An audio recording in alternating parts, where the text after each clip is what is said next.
Hidup yang berdampak. Banyak orang berpikir bahwa hidup yang berarti adalah hidup yang terkenal, memiliki banyak uang, atau memiliki kedudukan tinggi. Karena itu manusia berlomba mencari pengakuan dan keberhasilan di mata dunia. Namun semua itu belum tentu membuat hidup benar-benar berdampak. Tuhan tidak menilai hidup manusia dari seberapa besar popularitasnya, tetapi dari bagaimana hidup itu dipakai untuk menjadi berkat bagi orang lain dan memuliakan nama Tuhan. Setiap orang percaya dipanggil untuk hidup yang berdampak. Tuhan tidak menciptakan kita hanya untuk hidup bagi diri sendiri, tetapi untuk menjadi terang dan membawa kasih Tuhan kepada dunia. Firman Tuhan dalam Matius 5 ayat 14-16 berkata, "Kamu adalah terang dunia. Kota yang terletak di atas gunung tidak mungkin tersembunyi. Lagi pula orang tidak menyalakan pelita lalu meletakkannya di bawah gantang, melainkan di atas kaki dian sehingga menerangi semua orang di dalam rumah itu. Demikianlah hendaknya terangmu bercahaya di depan orang, supaya mereka melihat perbuatanmu yang baik dan memuliakan Bapamu yang di sorga." Yesus berkata bahwa kita adalah terang dunia. Artinya hidup kita seharusnya membawa pengaruh yang baik bagi orang lain. Kehadiran kita harus membawa kasih, pengharapan, damai sejahtera, dan kebaikan. Hidup yang berdampak tidak selalu berarti melakukan hal-hal besar di mata manusia. Kadang dampak terbesar justru lahir dari hal-hal sederhana yang dilakukan dengan kasih dan ketaatan kepada Tuhan. Senyum yang menguatkan, doa bagi orang lain, perkataan yang membangun, hidup yang jujur, hati yang mengampuni, dan kesetiaan dalam perkara kecil dapat dipakai Tuhan untuk menyentuh hidup seseorang.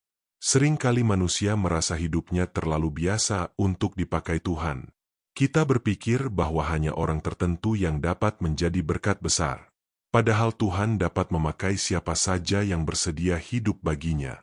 Lihatlah kehidupan seorang anak kecil yang membawa 5 roti dan 2 ikan kepada Yesus. Apa yang dimiliki anak itu terlihat kecil, tetapi ketika diserahkan kepada Tuhan, Tuhan memakainya untuk memberkati ribuan orang. Yohanes 6 ayat 9 berkata, "Di sini ada seorang anak yang mempunyai 5 roti jelai dan 2 ikan, tetapi apakah artinya itu untuk orang sebanyak ini? Apa yang kecil di tangan manusia dapat menjadi besar di tangan Tuhan." Hidup yang berdampak lahir dari hidup yang dekat dengan Tuhan. Semakin kita hidup dalam hadirat Tuhan, semakin karakter kita diubahkan dan hidup kita memancarkan kasih Kristus. Yohanes 15 ayat 5 berkata, "Akulah pokok anggur dan kamulah ranting-rantingnya. Barang siapa tinggal di dalam aku dan aku di dalam dia, ia berbuah banyak." Tanpa Tuhan, hidup kita tidak akan menghasilkan buah yang kekal. Tetapi ketika kita tinggal di dalam Tuhan, hidup kita akan menjadi saluran berkat bagi banyak orang. Hari ini dunia membutuhkan orang-orang percaya yang hidupnya menjadi terang. Di tengah dunia yang penuh kebencian, kita dipanggil untuk menunjukkan kasih. Di tengah dunia yang penuh keputusasaan, kita dipanggil membawa pengharapan. Di tengah dunia yang penuh kegelapan, kita dipanggil menjadi terang Kristus. Jangan pernah meremehkan hidup yang Tuhan berikan. Mungkin kita merasa kecil dan biasa, tetapi Tuhan dapat memakai hidup yang sederhana untuk membawa dampak yang besar.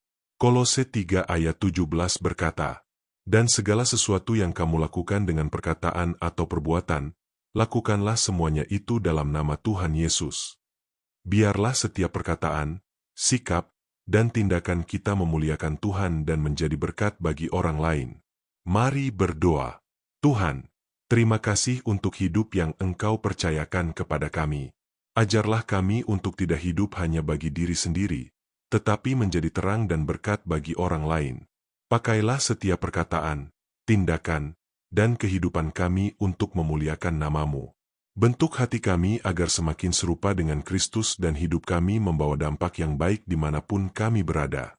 Di dalam nama Tuhan Yesus kami berdoa. Amin. Terima kasih sudah mendengarkan renungan hari ini. Tuhan memberkati. Jangan lupa untuk like, subscribe, dan bagikan renungan ini supaya semakin banyak orang diberkati oleh firman Tuhan.